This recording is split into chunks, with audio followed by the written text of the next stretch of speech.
표현대리 세 가지를 차례로 살펴보겠습니다. 의 표현대리란 겉으로 드러난 대리, 속으로는 대리권 없어요. 겉으로는 대리권 있는 것으로 보입니다. 그러나 내부는 그렇지 않다는 뜻이거든요. 표현대리는 무권대리이죠. 그렇다 하더라도 대리권 있는 것 같은 외관 겉모습이 있고요.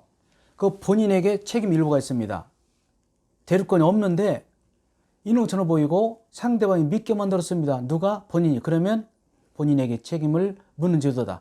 그래서 본인의 외관을 신뢰한 상대방 보호를 위한 제도입니다. 상대방을 보호하기 위해서 본인에게 책임을 씌우는 제도다라고 보시면 되겠어요. 잘못이 있죠? 잘못이 있어요. 일단 세 가지 보시면 대리권을 주지도 않았는데 줬다고 했지. 애매하게 줘서 넘어섰지. 대리권 소멸을 위해 말을 안 했지. 그래서 세 가지가 다 본인에게 책임이 있습니다. 본인도 약간 대항하고 싶겠지만 그러나 본인에게 잘못이 있기 때문에 크게 얘기할 수 없습니다. 그래서 물론 싸우면 되겠죠. 자기에게 과실 없다. 그러나 이 경우는 특별한 경우 아니라면 책임을 지게 됩니다. 자, 본인에게도 책임이 일부가 있다면 무조건 본인에게 책임을 지는 제도로서 일종의 공신원칙입니다. 공적으로 믿음을 줘요.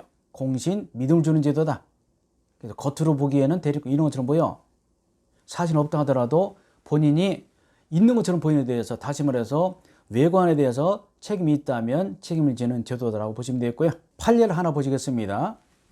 강행복귀인 증권거래법 위반. 이거 중요하지 않습니다. 공부하실 때는 강행복귀 위반 무효죠. 그럼 그런 경우는 표현대리가 적용되지 않는다. 다시 말해서 103조 위반을 무효인 경우까지 표현대리 규정을 적용해서 본인에게 책임을 씌울 수 있어 없어요? 없다. 그런 얘기 되겠습니다. 이런 항상 여기에 중점이 있는 것이 아니라 강행복귀 위반 무효고 무효인 경우는 표현대리가 적용되지 않아. 따라서 이 경우는 아무리 본인에게 책임이 있다 하더라도 본인에게 책임을 물을 수 있어 없다라고 보시면 되겠어요. 강행복귀 위반 무효다. 그 경우는 표현대리가 적용되지 않기 때문에 본인에게 책임을 묻지 못한다. 이런 얘기가 되겠습니다. 자, 125조 대리권 수요 표시 중요합니다. 자, 좀 이따 그림을 보지만 일단은 조문을 보시겠습니다. 자, 125조 대리권을 줬다고 표시했어요. 이게 뭐라고 기억나시나요? 이걸 뭐라고 했죠? 관리통지 125조. 하나 더 있었잖아. 사원총회 소유통지 일주일 전 발신. 좀 이따 볼 거예요. 제3자에 대해서 타인에게 대리권을 수여함을 표시했습니다. 이거 옳은 말인데 병에 대해서 을에게 대리권을 줬다고 표시한 자는 그 대리권의 범위를 생각한 그 타인과 을과 병과의 계약에 책임진다. 그러나 제3자 병 쪽에서 대리권 없음을 알았다, 알 수 있다. 그때는 그렇지 않다. 다시 말해서 제3자 병이 갑에게 책임 물려면요 전혀 대리권 없음을 모르고 과실 없을 것 선의 부과실만 허용된다. 그런 얘기 되겠습니다. 병 쪽에서 을에게 대리권 없다라는 것을 알았다든지 또는 알 수 있다. 그 경우는 갑도 책임지지 않는다. 그런 얘기가 되겠어요. 이해가 있죠? 예컨대 갑이 을을 대리권 선임한다는 뜻을 표시했어요. 병에게. 갑자기 갑이 병을 만나서 을에게 자기 아파트 5억에 팔아달라 부탁을 했대요. 그렇게 말을 했습니다. 병은 믿게 되겠죠? 자, 그 경우에 병이 을을 갑의 대리인으로 믿고 거래를 했으나 사실은 을에게 주지 않았어요. 병이라는 사람이 갑이 을에게 대리권 줬다고 했어요. 따라서 믿었습니다. 따라서 5억짜리 아파트를 매수했더니 나중에 갑이 주지 않았대요. 그러면 자기는 책임을 못 진대. 그런 경우는 억지로라도 갑에게 책임을 물을 수 있어 없어요? 있습니다. 이런 얘기거든요. 근데 말로 해서는 애매하기 때문에 제가 그림을 그려놨습니다. 간단합니다. 자, 보시겠습니다. 대리권 수요의 표시. 제가 표시를 초록색으로 계속 칠한 것은 표시란 것은 관리의 통지다. 관리의 통지. 의사의 통지 세 가지 기억나시나요? 최고, 거절주인. 관리의 통지 두 가지 유시라고 했죠. 대리권 소유 표시, 사원총회 소유 통지 기억나시나요? 계속 반복합니다. 자, 보이시죠? 제가 조금 전에 말씀드렸던 것을 그림으로 한번 그려봤습니다. 갑이 병에게 얘기를 합니다. 둘이 만나서 뭐라고 하냐면 갑이 을에 권한을 줬대요. 집 좀 팔아달라고. 이제 병이라는 사람은 믿겠죠. 갑이 을에게 권한을 줬다고 병이 얘기했습니다. 표시를 했어요. 그래서 병이라는 친구는 그 말을 철석까지 믿고 나중에 을이 찾아왔길래 갑의 아파트를 병이 5억에 매수했습니다. 계약을 했어요. 그 나중에 물어봤더니 갑이 안 줬대요. 아니 너 줬다고 했잖아 라고 따집니다. 병이. 따라서 이 경우는 갑이 을에게 권한을 줬다고 했죠.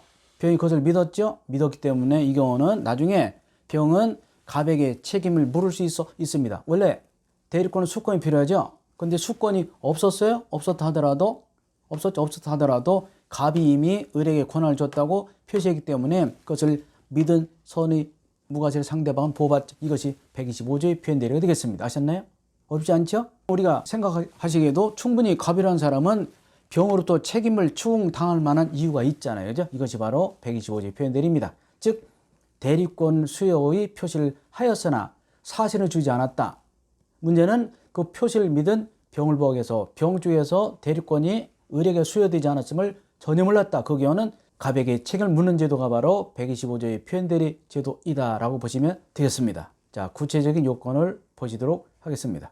요건입니다. 자, 복잡하게 되어 있지만요. 크게 어려운 건 없고요.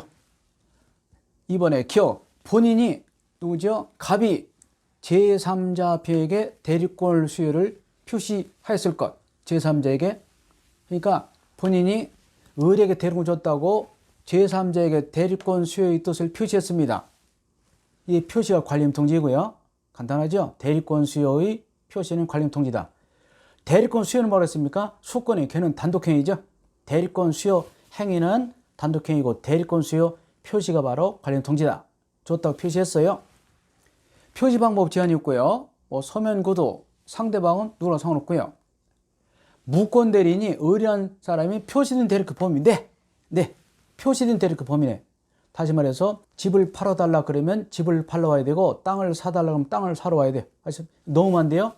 반드시 집을 5억에 팔아달라고 했다. 그 집, 그 아파트만 가능합니다. 표시된 대리권 범위 내 범위를 넣으면 안 된다는 거 반드시 표시된 대리권 범위 내에서만 가능하다.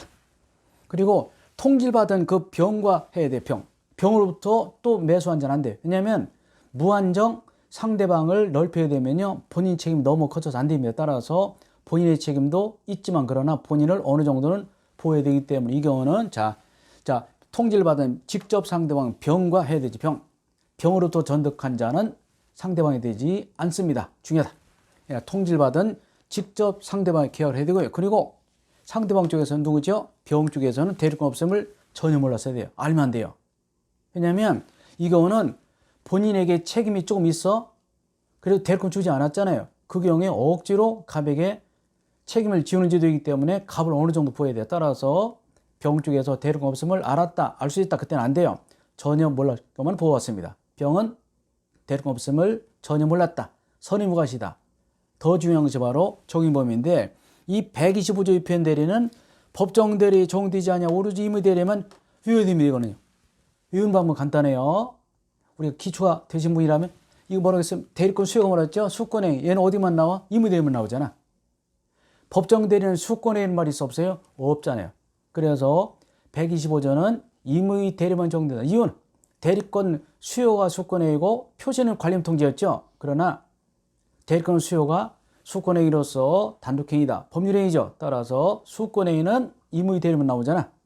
그래서 125조는 임의대리만 적용되고 여기에 적용되지 않습니다.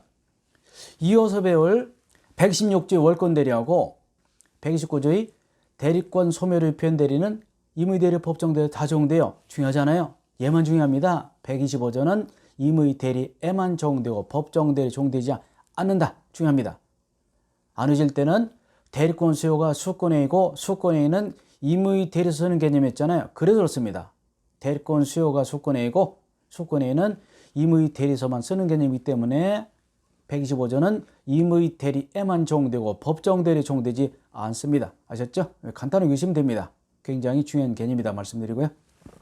자, 좀 쉬었다가 이어서 하겠습니다.